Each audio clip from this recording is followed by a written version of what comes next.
استاد جان امیدوارم خوب هستید. سوال من همین بود که آیا خواب دلیل شرعی بوده میتواند؟ برای کی مثلا؟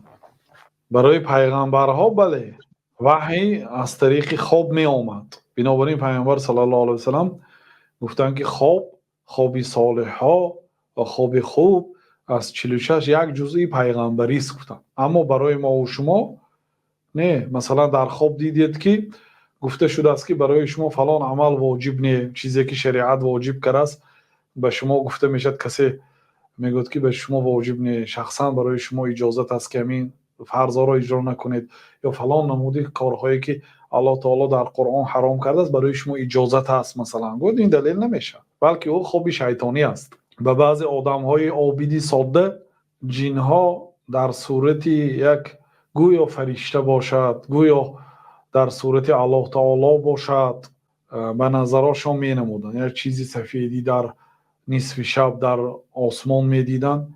می گفت که ای فلانی تو خیلی عبادت زیاد کردی، به درجه حق رسیدی، اکنون برای تو اجازت است که نماز نخوانی، برای تو اجازت است که مثلا فلان فلان عملهای گناهی که به مردم عامی گناه است برای تو اجازت است، من شخصا به تو اجازت دادم.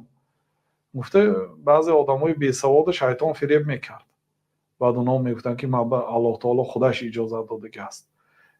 گفته اینو البته از دایره اسلام میبرایم. همین کار به عبدالقادر جیلانی هم شدگی است، لیکن اون آدم علمدار بود.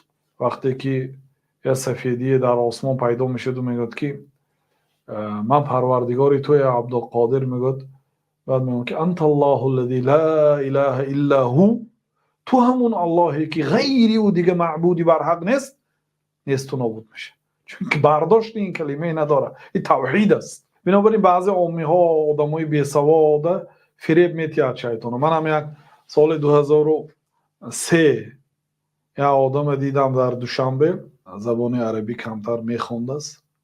گفتم خوب کو از کجا یاد گرفتید؟ میگه برای من خودش تعلیم داده است، هر شب پیش خدا میبرایم، میگه خدا به من تعلیم داده است زبان عربی. من با رو برام ایستاده گفته ایستاده است، یعنی که از یگان کس نشنیدی.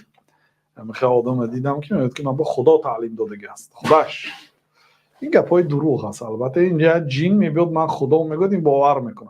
مردم خیلی فریب میکردن جین ها. بله.